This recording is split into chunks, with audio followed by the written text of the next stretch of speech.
Hello friends, मैं हूं आपका दोस्त दीपक कुमार और आज हम लोग शुरू करने वाले हैं क्वेश्चन आंसर सीरीज़ को, जिसको कि हम लोग डेली बेसिस पे कंप्लीट करेंगे।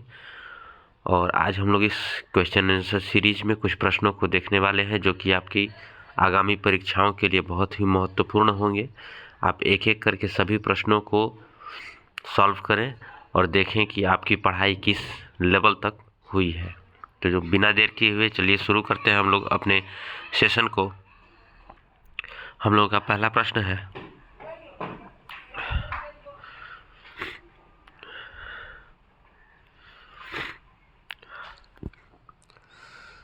निम्नलिखित में से किसे संसद का शेर कहा जाता है। हम लोग के पहले प्रश्न का उत्तर ऑप्शंस में हमें ढूंढना है कि कौन है कि जिसे संसद का शेर कहा जाता है।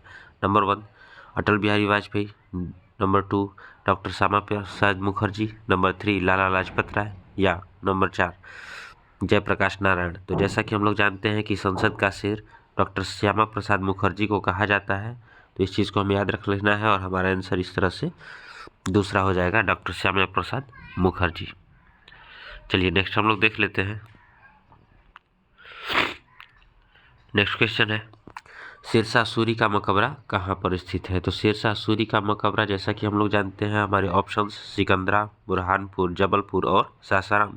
तो इन चारों में हमारा ऑप्शंस जो है वो सासाराम है, क्योंकि शेरशाह सूरी का मकबरा रोहतास बिहार में सासाराम में स्थित है। तो इस चीज़ को हमें याद रख लेना है और इसका आंसर हो जाएगा नंबर 4 सासाराम। शेरशाह सूरी का मकबरा सासाराम में स्थित है, जो कि रोहतास जिले के बिहार राज्य में स्थित है। नेक्स्ट हम लोग देख लेते हैं, स्वतंत्र भारत का पहला बजट जो कि 26 नवंबर 1947 को तत्कालीन वित्त मंत्री ने पेश किया था। तो प्रश्न ये पूछा है कि इस खाली जगह में उस वित्त मंत्री का नाम क्या है जिन्होंने कि स्वतंत्र भारत का सबसे पहला बजट 26 नवंबर 1947 को पेश किया था। तो हमारे ऑप्शन है सरदार वल्लभ भाई पटेल, कैलाश नाथ काटजू, षणमुखम चेट्टी और जवाहरलाल नेहरू। तो जैसा कि हम लोग जानते हैं कि इसका आंसर सी होगा, षणमुखम चेट्टी जी। तो हमारे स्वतंत्र भारत का पहला बजट 26 नवंबर 1947 को किसने पेश किया था, यह आपसे पूछे तो आपको इसका आंसर याद रख लेना है, षणमुखम चेट्टी। तो इस तरह से हमारा ऑप्शन सी हो जाएगा आंसर, षणमुखम चेट्टी जी। नेक्स्ट हम लोग देख लेते हैं, भारतीय कृषि अनुसंधान परिषद का मुख्यालय कहाँ है, अर्थात ICAR जो है इसका मुख्यालय कहाँ है। तो हमारे ऑप्शंस चंडीगढ़, चेन्नई, नई दिल्ली और कटक में दिया हुआ है। तो जैसा कि हम लोग जानते हैं कि भारतीय कृषि अनुसंधान परिषद का मुख्यालय नई दिल्ली में है, जो कि हमारे भारत की राजधानी भी है। तो इस तरह से हमें याद रख लेना है कि नई दिल्ली हमारा आंसर हो जाएगा। चलिए नेक्स्ट हम लोग देख लेते हैं,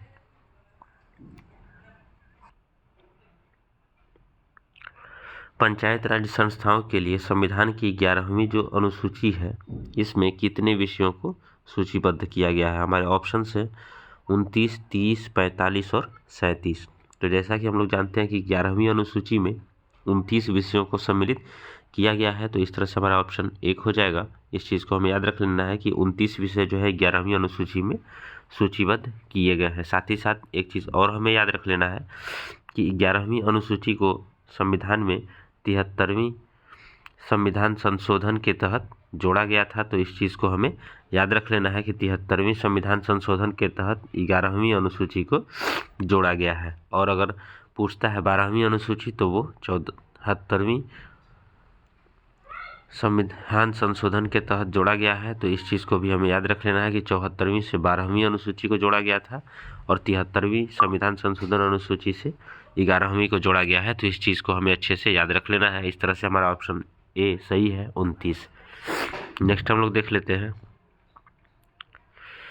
संसद के दोनों सदनों द्वारा पारित किए जाने के बाद निम्नलिखित में से किसके लिए स्वीकृति की प्रस्तुत किया जाता है। अर्थात कहने का तात्पर्य यह है कि जब कोई विधेयक लोकसभा राज्यसभा से पारित हो जाता है तो उसके बाद इसे कहाँ भेजा जाता है। तो जैसा कि हम लोग जानते हैं कि लोकसभा और राज्यसभा से पारित होने के बाद उसे प्रेसिडेंट के पास भेजा जाता है साइन के लिए, जिसके सिग्नेचर के बाद हमारा विधेयक बिल बन जाता है और अधिनियम में परिवर्तित हो जाता है। तो इस तरह से हमारा ऑप्शंस जो है सी ऑप्शन सही है, राष्ट्रपति। तो इस चीज़ को हमें याद रख लेना है। चलिए नेक्स्ट हम लोग देख लेते हैं। नेक्स्ट जो है, सूचना का अधिकार अधिनियम संसद द्वारा किस वर्ष पारित किया गया था? सूचना का अधिकार RTI, जिसके बारे में हम लोग पहले से जानते हैं, राइट टू इन्फॉर्मेशन। तो राइट टू इन्फॉर्मेशन जैसा कि हम लोग जानते हैं 2005 में संसद द्वारा पारित किया गया था। तो हमारा आंसर जो होगा C हो जाएगा 2005। तो इस चीज़ को हमें याद रख लेना है। चलिए नेक्स्ट हम लोग देख लेते हैं। नेक्स्ट क्वेश्चन है कि कुडनकुलम नाभिकीय विद्युत परियोजना किस राज्य में है? तो कुडनकुलम नाभिकीय विद्युत परियोजना किस राज्य में है? और हमारे ऑप्शंस हैं तमिलनाडु, राजस्थान, कर्नाटक और गुजरात। तो कुडनकुलम नाभिकीय विद्युत परियोजना अगर हमसे पूछता है तो वह तमिलनाडु राज्य में है। इस चीज़ को हमें याद रख लेना है और इस तरह से हमारा आंसर 1 हो जाएगा, इस तमिलनाडु। चलिए नेक्स्ट हम लोग देख लेते हैं। भारत के निम्नलिखित महत्वपूर्ण नदियों में से कौन सी नदी है जो कि पश्चिमी घाट से उत्पन्न नहीं होती है? अर्थात जैसा कि हम लोग जानते हैं कि भारत का जो नक्शा है वो कुछ इस तरह का है और इस नक्शे में ये जहाँ हम लोग का पूर्वी घाट जो कि ईस्ट वाला है और ये पश्चिमी घाट है। तो कुछ नदियाँ हैं जो कि पूर्वी घाट से निकलती हैं और कुछ नदियाँ हैं जो कि पश्चिमी घाट से निकलती हैं। तो हमसे पूछा है कि कौन पश्चिमी घाट से उत्पन्न नहीं होती है। तो इसमें कावेरी, गोदावरी और कृष्णा, ये 3 नदियाँ हैं जो कि पश्चिमी घाट से उत्पन्न होती हैं। तो इसमें पूछा है कि पश्चिमी घाट से उत्पन्न नहीं होती है। तो नहीं अगर पूछ रहा है तो हमारा आंसर D हो जाएगा, महानदी। तो इस चीज़ को हमें याद रख लेना है कि महानदी वह नदी है जो कि पश्चिमी घाट से उत्पन्न नहीं होती है। तो इस तरह से हमारा आंसर D हो जाएगा, महानदी। चलिए नेक्स्ट हम लोग देख लेते हैं। 2 दिसंबर 2021 को बना चक्रवाती तूफान जो जवाद है वह एक कमजोर उष्णकटिबंधीय चक्रवात था जिसने उड़ीसा के तट को प्रभावित किया था और इस चक्रवात का नाम किस देश ने रखा था? तो जैसा कि हम लोग जानते हैं कि भारत के नक्शे में हमारा जो ये साइड वाला एरिया है, तो इस साइड वाले एरिए में एक चक्रवाती तूफान उत्पन्न हुआ था जिसका नाम जवाद रखा गया था और इस जवाद का नामकरण सऊदी अरब के द्वारा किया गया था। तो इस चीज़ को हमें याद रख लेना है और हमारा आंसर हो जाएगा सऊदी अरब। तो अगर पूछे कि जवाद जो एक उष्णकटिबंधीय कमजोर चक्रवात था, उड़ीसा में सबसे ज़्यादा इसने अपना असर दिखाया था और इसका नामकरण सऊदी अरब के द्वारा किया गया था। तो इस तरह से हमारा आंसर B हो जाएगा, सऊदी अरब। चलिए नेक्स्ट हम लोग देख लेते हैं।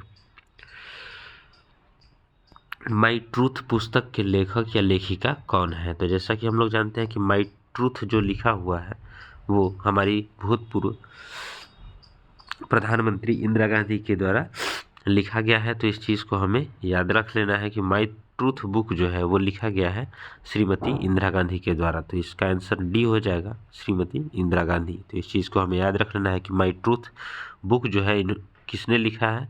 तो यह बुक लिखा गया है श्रीमती इंदिरा गांधी के द्वारा। चलिए नेक्स्ट हम लोग देख लेते हैं। भारत छोड़ो आंदोलन को किस नाम से जाना जाता है? अर्थात जो भारत छोड़ो आंदोलन था यह 1942 ईस्वी में शुरू हुआ था।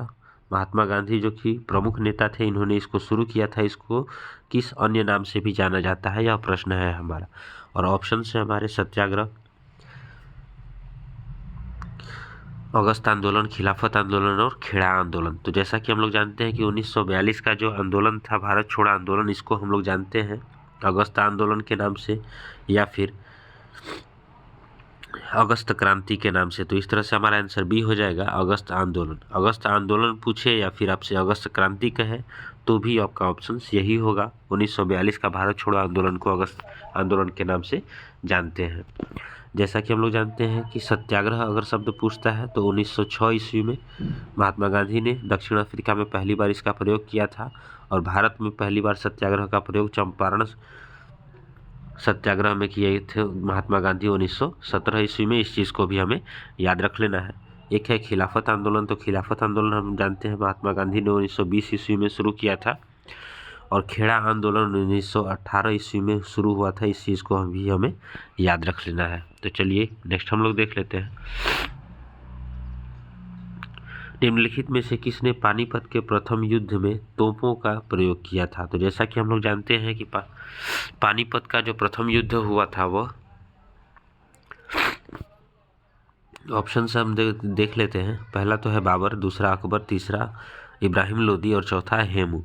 तो जैसा कि हम लोग जानते हैं कि पानीपत के प्रथम युद्ध में बाबर ने भाग लिया था और बाबर ने ही तोपों का भी प्रयोग प्रथम बार किया था, क्योंकि यह विदेशी आक्रमणकारी था। तो इस तरह से हमारा आंसर ए हो जाएगा बाबर। इस चीज़ को हमें याद रख लेना है। और साथ ही साथ यह भी हमें याद रख लेना है कि बाबर ही था जो कि मुगल वंश का संस्थापक था भारत में। तो अगर मुगल वंश का संस्थापक भी आपसे पूछता है तो वह बाबर ही था। इस चीज़ को हमें याद रख लेना है। चलिए नेक्स्ट हम लोग देख लेते हैं।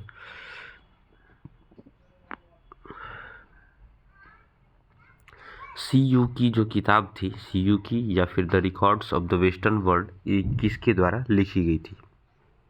हमारे ऑप्शन हैं मार्को पोलो, फाहियान, वेनसांग और अब्दुल रज्जाक। तो जैसा कि हम लोग जानते हैं CU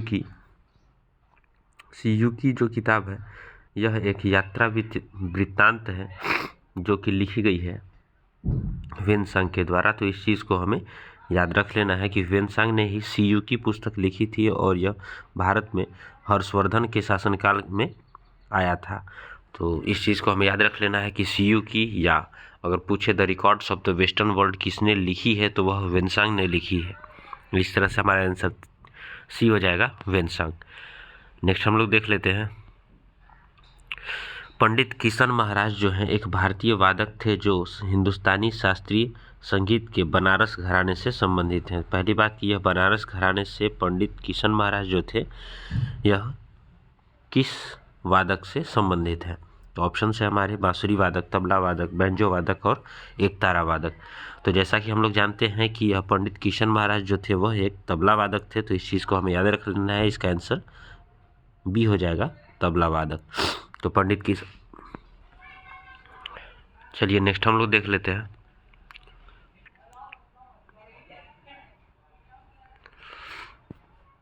नेक्स्ट क्वेश्चन है कि हंगरी की राष्ट्रीय मुद्रा क्या है? तो जैसा कि हमारे ऑप्शन है Hungarian forint, Hungarian naira, Hungarian pound और इनमें से कोई नहीं। तो हंगरी जो है यह एक देश है। अगर इसकी राजधानी हमसे पूछता है तो हंगरी की राजधानी बुडापेस्ट है। इस चीज़ को हमें याद रख लेना है। और इसकी अगर मुद्रा पूछता है तो वह हंगेरियन फॉरेंट है। इस चीज़ को हमें याद रख लेना है। तो इस तरह से हमारा ऑप्शन ए हो जाएगा, हंगेरियन फॉरेंट, जो कि इसकी मुद्रा है। चलिए नेक्स्ट हम लोग देख लेते हैं। नाइजीरिया की राजधानी क्या है? तो नाइजीरिया की राजधानी हमारे ऑप्शंस में ओस्लो, अबुजा, केप टाउन और वर्षा दिया हुआ है।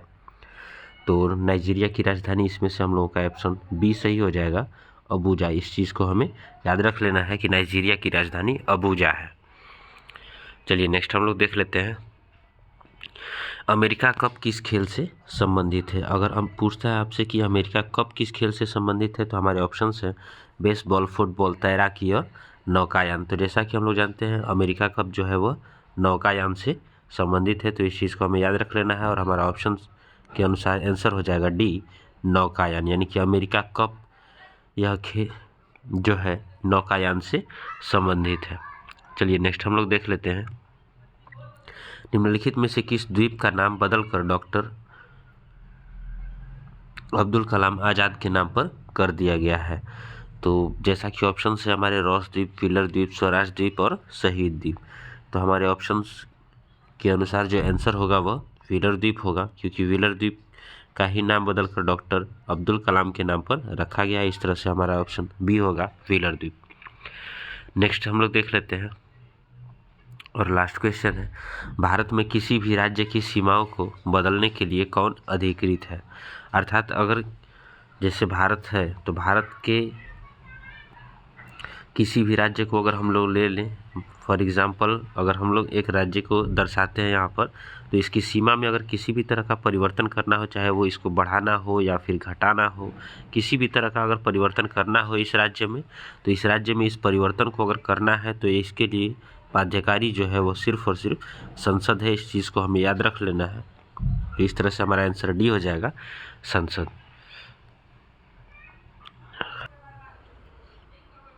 तो इस तरह से हम लोगों ने अपने सभी प्रश्नों को कंप्लीट कर लिया है। तो मिलते हैं आपसे नेक्स्ट वीडियो में, तब तक के लिए जुड़े रहिए आप लोग हमारे साथ।